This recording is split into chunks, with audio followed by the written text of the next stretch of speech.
وسلام على عباده الذين اصطفى أما بعد فأعوذ بالله من الشيطان الرجيم بسم الله الرحمن الرحيم فإذا جاءتهم الحسنة قالوا لنا هذه وإن تصبهم سيئة يطيروا بموسى ومن معه وقال الله تبارك وتعالى ما أصابك من حسنة فمن الله وما أصابك من سيئة فمن نفسك صدق الله العظيم. عن أبي هريرة رضي الله عنه عن النبي صلى الله عليه وسلم قال لا عدوى ولا سفر ولا هام أو كما قال صلى الله تبارك وتعالى عليه وسلم. صدق الله العلي العظيم وصدق رسوله النبي الكريم ونحن على ذلك لمن الشاهدين والشاكرين والحمد لله رب العالمين. قرآن پاک کی چند آیات اور حدیث مبارکہ تلاوت کی گئی ہے. دعا ہے اللہ رب العزت اس کا درست مفہوم بیان کرنے، سمجھنے اور اس پر عمل کرنے کی توفیق نصیب فرمائے. آج سفر کی 3 تاریخ ہے. اسلامی سال کا دوسرا مہینہ سفر المظفر. جس طرح اللہ رب العزت کے یہاں دیگر مہینے ہیں، سال کے 12 مہینے ہیں، اسی طرح سفر المظفر کا مہینہ یہ بھی ایک مہینہ ہے اور اس مہینے کے ساتھ کوئی خاص عبادت یا کوئی خاص فضیلت وارد نہیں ہوئی ہے. لیکن ہمارے معاشرے میں ایک بہت بڑی خرافات اور بدشگونی جو کہ زمانے جاہلیت سے چلی آ رہی ہے وہ یہ ہے کہ لوگ سفر کے مہینے کو منحوس سمجھا کرتے تھے. زمانے جاہلیت کے لوگ اس مہینے کو ایسے سمجھتے تھے کہ اس مہینے میں آسمانوں سے بلائیں نازل ہوتی ہیں اور مصیبتیں اور آفات کا نزول ہوتا ہے. تو اس مہینے میں بہت سے خوشی کے کام یا بہت سی اپنی تقریبات کو مؤخر کر دیا کرتے تھے. یعنی اس مہینے میں اپنے خوشی کے مواقع سے دور رہتے تھے. کسی کی شادی بیاہ کا موقع ہوتا یا اور کوئی خوشی کا موقع ہوتا یا مسلمانوں کے یہاں بچے کی ولادت ہوتی، اس کے ختنے کا عمل ہوتا تو اس سے بھی دور رہتے تھے اور اجتناب کرتے تھے. اور ان کے ذہنوں میں یہ بات ہوا کرتی تھی کہ یہ مہینہ سفر کا مہینہ بدبخت اور نحوست کا ہے. حالانکہ اسلامی تعلیمات ہرگز یہ نہیں. اللہ رب العزت کے یہاں کوئی دن، کوئی مہینہ، کوئی سال، کوئی بھی ہفتہ نحوست کا نہیں ہے. نحوست جو آتی ہے وہ انسان کے اپنے اعمال اور اپنے کرتوتوں کی وجہ سے آتی ہے.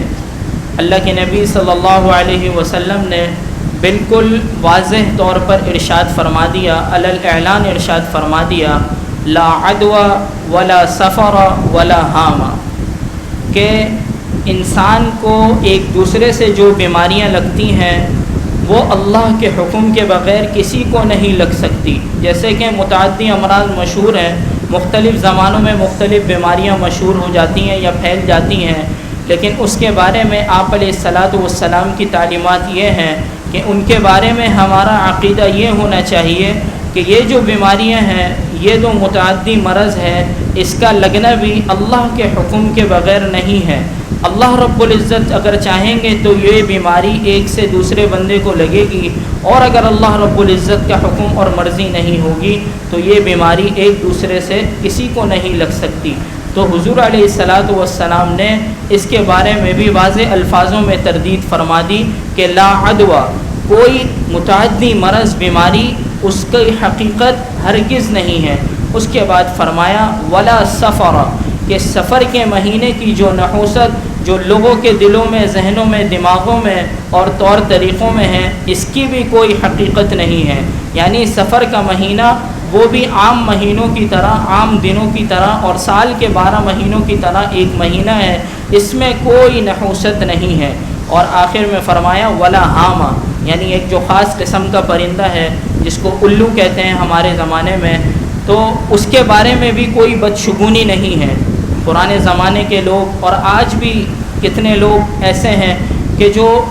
قسم قسم کی بدشگونیاں اور بدفالیاں نکالتے ہیں کہ اگر ہمارے گھر کی منڈیر پہ الو آ کے بیٹھ گیا تو پھر اب ہمارے گھر پہ یا ہمارے اندر کوئی نہ کوئی نحوست آنے والی ہے، ہمارے ہاتھ میں خارش ہو رہی ہے تو اب مال آنے والا ہے، ہماری آنکھ پھڑک رہی ہے تو مال آنے والا ہے، ہمارے منڈیر پہ اگر کوا بول رہا ہے تو کوئی مہمان آنے والا ہے، یا اور اس طرح کی بے شمار خرافتیں اور بدعتیں ہمارے ذہنوں میں، ہمارے معاشرے میں، ہمارے لوگوں میں رائج ہیں۔ وہ کہاں سے چلی آ رہی ہیں؟ وہ زمانے جاہلیت سے چلی آ رہی ہیں اور وہ منتقل ہوتی چلی آئی ہیں لوگوں میں۔ لیکن آپ علیہ الصلاۃ والسلام نے ان ساری باتوں کی تردید فرما دی اور ان عقائد کو ختم کرنے کی محنت اور کوشش کی، اور لوگوں کو اس بارے میں مطلع اور آگاہ کیا کہ ان سب باتوں کی کوئی حقیقت نہیں ہے۔ اگر آپ کے اعمال نیک ہوں گے تو آپ کے ساتھ اللہ رب العزت کا معاملہ بھی اچھا ہوگا اور آپ کے اوپر خوشحالیاں آئیں گی۔ اگر آپ کے اعمال برے ہوں گے، آپ کے طور طریقے برے ہوں گے تو پھر آپ کے ساتھ برائیاں اور آپ کے ساتھ برے انجام ہوں گے۔ یہ بنی اسرائیل جو تھے وہ عجیب قسم کی باتیں کیا کرتے تھے۔ کیا کہتے تھے کہ جب ان کے اوپر کوئی اچھائی آ جاتی، کوئی خوشحالی آ جاتی تو کہتے تھے فَإِذَا جَاءَتْهُمُ الْحَسَنَةُ قَالُوا لَنَا هَذِهِ، کہ یہ جو خوشحالی ہمارے اوپر آئی ہے یہ ہمارے اعمالوں کی وجہ سے ہے یا ہماری وجہ سے ہے۔ اور جب کوئی مصیبت آ جاتی وَإِن تُصِبْهُمْ سَيِّئَةٌ يَطَّيَّرُوا بِمُوسَىٰ وَمَن مَّعَهُ، اور جب کوئی برائی آ جاتی، کوئی مصیبت آ جاتی، کوئی تکلیف پریشانی آ جاتی تو اس کی نسبت موسیٰ علیہ الصلاۃ والسلام اور ان کے ساتھیوں کی طرف کر دیا کرتے تھے۔ تو یہ بہت بری بات تھی کہ اچھائی کی نسبت تو اپنی طرف کر لیتے تھے اور برائی کی نسبت وہ موسیٰ علیہ الصلاۃ والسلام کی طرف کر دیا کرتے تھے۔ تو اللہ رب العزت نے ارشاد فرمایا الا انما طائرهم عند الله ولكن اکثرهم لا يعلمون، ہاں کہ تمہاری بدشگونیاں اور تمہاری برائیاں وہ تمہارے ساتھ ہیں اور اللہ کو ان کا خوب علم ہے کہ یہ کس وجہ سے آئی ہے، تمہارے کرتوتوں کی وجہ سے آئی ہے یا موسیٰ علیہ الصلاۃ والسلام کی وجہ سے آئی ہے جن پر تم الزام لگا رہے ہو۔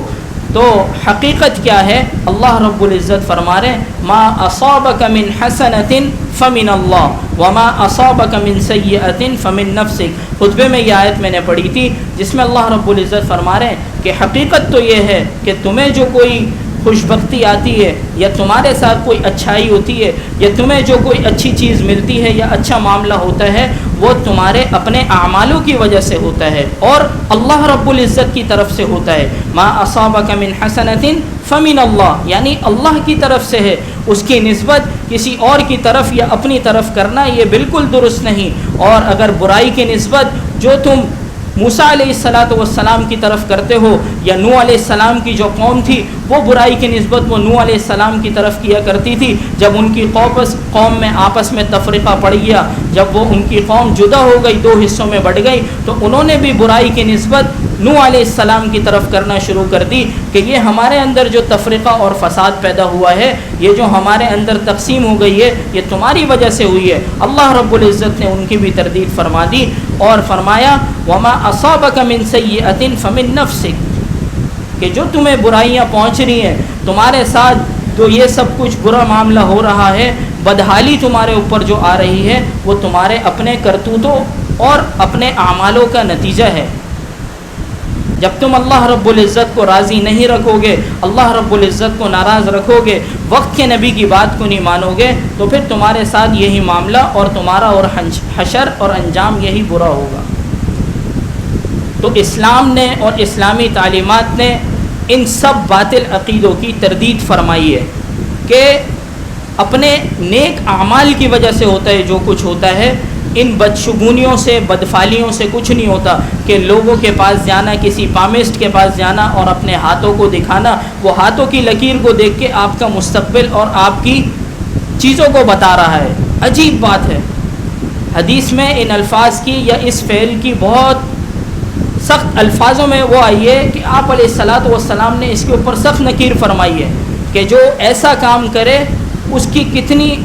کتنے دنوں تک دعائیں اور عبادات قبول نہیں ہوتی ہیں۔ جو کسی پامسٹ کے پاس جائے، کسی ایسے بندے کے پاس جائے اور اپنی فال نکلوائے یا اپنے ہاتھوں کی لکیروں کو دکھا کر پوچھے کہ میرا مستقبل بتا دو کہ میرے ساتھ کیا ہونے والا ہے، میرے کاروبار میں ترقی ہونے والی ہے یا میں خسارے میں جانے والا ہوں، میری اولاد ہونے والی ہے یا نہیں ہونے والی ہے، میرا یہ جو کام چل رہا ہے اس میں مجھے ترقی ملنے والی ہے یا ناکامی ملنے والی ہے، یہ سب وہ کام ہیں جو اللہ رب العزت کو نہ ماننے والے لوگ ہیں، یہ ان کے کام ہیں۔ اسلام اور مسلمان کے لیے ان باتوں پہ عقیدہ رکھنا اور ان پہ یقین رکھنا بالکل درست نہیں ہے۔ ہم سب کو اس بات پہ محنت اور فکر کرنی ہوگی کہ یہ جو ہمارے اندر خرابیاں پیدا ہوئی ہوئی ہیں یا ہمارے معاشرے کے لوگوں کے اندر جو یہ اس طرح کی اس قسم کی بری خرابیاں اور بدشگونیاں پیدا ہوئی ہوئی ہیں، ان کو ختم کرنا ہے۔ اپنی ذات سے ختم کریں گے اور سامنے والے کو کرتا ہوا دیکھ کر اس کے اوپر ہم نکیر کریں گے تو اللہ رب العزت کی ذات سے امید ہے کہ یہ باطل عقیدے اور بری جو نیتیں لوگوں کے اندر رائج ہیں یہ ایک وقت آئے گا انشاءاللہ ختم ہو جائیں گی۔ پہلے کے لوگ ہم دیکھتے تھے کہ وہ سفر کے مہینے میں کوئی خوشی کوئی شادی بیاہ کی تقریب نہیں کیا کرتے تھے، لیکن ابھی الحمدللہ کافی لوگوں کے اندر شعور پیدا ہو گیا ہے، وہ اس مہینے میں نکاح بھی کرتے ہیں اور دیگر جو اپنی خوشی کے مواقع ہوتے ہیں وہ بھی کرتے ہیں۔ ہمارے معاشرے میں آپ دیکھ لیں، مارکیٹوں کے اندر یہ حال ہے، جو شادی ہال والے ہیں یہ سفر کے مہینے میں اپنی قیمتوں کو، اپنی بکنگوں کو آدھا کر دیتے ہیں اور کہیں کہیں تو آدھی سے بھی کم کر دیتے ہیں۔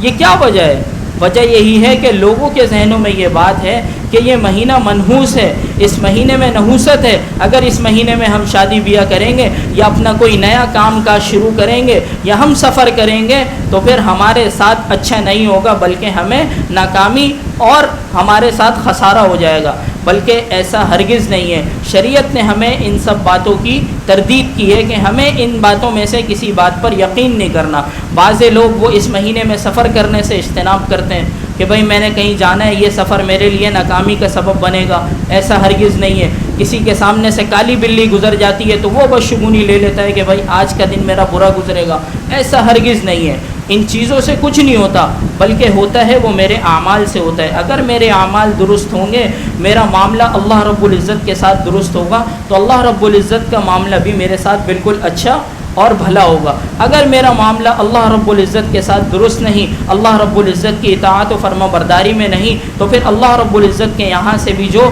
اعمال آئیں گے، جو فیصلے آئیں گے، وہ ایسے آئیں گے جس پہ ہم راضی نہیں ہو سکیں گے۔ تو اس بات کی محنت، فکر اور کوشش کریں کہ بھئی اپنے اندر سے بھی برائیوں کو ختم کریں، اور ہمارے معاشرے میں جو ایسے لوگ ہیں جو ان کاموں کو کرتے ہیں اور سفر کے مہینے کو منحوس سمجھتے ہیں، ان کی اصلاح کریں، ان کو سمجھائیں۔ بعض لوگ ایک حدیث بیان کر دیتے ہیں جس کا کوئی وجود اور حقیقت نہیں ہے، کہ کہتے ہیں کہ آپ علیہ الصلاۃ والسلام نے ارشاد فرمایا من بشرنی بخروج سفر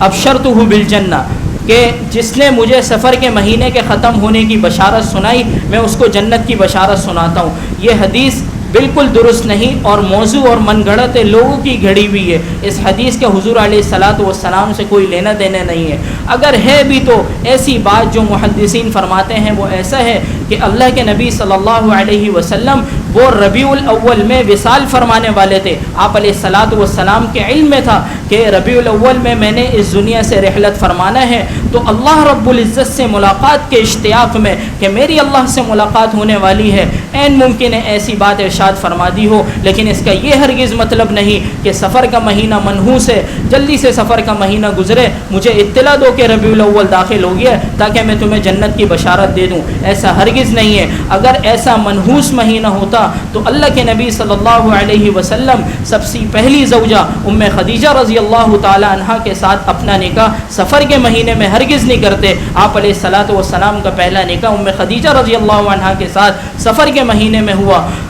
مولا علی شیر خدا حضرت علی رضی اللہ تعالی عنہ اور حضرت فاطمہ رضی اللہ تعالی عنہ کا نکاح وہ بھی سفر کے مہینے میں ہوا، غالباً 25 سفر اور 2 ہجری کا موقع تھا کہ جب حضرت علی رضی اللہ تعالی عنہ اور حضرت فاطمہ رضی اللہ تعالی عنہ کا نکاح ہوا، وہ بھی ماہ سفر تھا۔ آپ علیہ الصلوۃ والسلام نے جو ہجرت کا سفر کیا وہ سفر کے مہینے میں شروع ہوا اور ربیع الاول کے مہینے میں اختتام پذیر ہوا۔ تو اگر سفر کا مہینہ منحوس ہوتا تو اللہ کے نبی صلی اللہ علیہ وسلم اس مہینے میں ایسے کام اور ایسے معاملات اور ایسے سفر اور ایسے عقد کیوں کرتے، اور پھر صحابہ کرام کو بھی اس پر منع فرماتے اور خود صحابہ بھی اس مہینے سے بچتے اور اس مہینے میں ایسے کام نہیں کرتے، لیکن اس کی کوئی حقیقت نہیں ہے۔ لہٰذا ہمیں اپنے عقیدوں کی اصلاح اور درستگی کی ضرورت ہے کہ سفر کے مہینے میں ہم نے ہر کام کرنا ہے، ہر نیکی کا کام کرنا ہے، ہر خوشی کا کام کرنا ہے، اور اس میں اپنے ذہنوں میں کوئی بدشگونی بدفعلی نہیں لانی، کوئی نحوست اپنے ذہن میں نہیں لانی، بلکہ یہ سوچنا ہے نحوست میرے اعمالوں کی وجہ سے، اگر میں برے اعمال کروں گا، اللہ کو ناراض کرنے والے اعمال کروں گا تو میرے ساتھ برائی والا معاملہ ہوگا، اگر میں اللہ کو راضی کرنے والا معاملہ کروں گا تو میرے ساتھ اچھائی اور نیکی والا معاملہ ہوگا۔ اللہ رب العزت ہمیں ان باتوں پر عمل کرنے کی توفیق نصیب فرمائے۔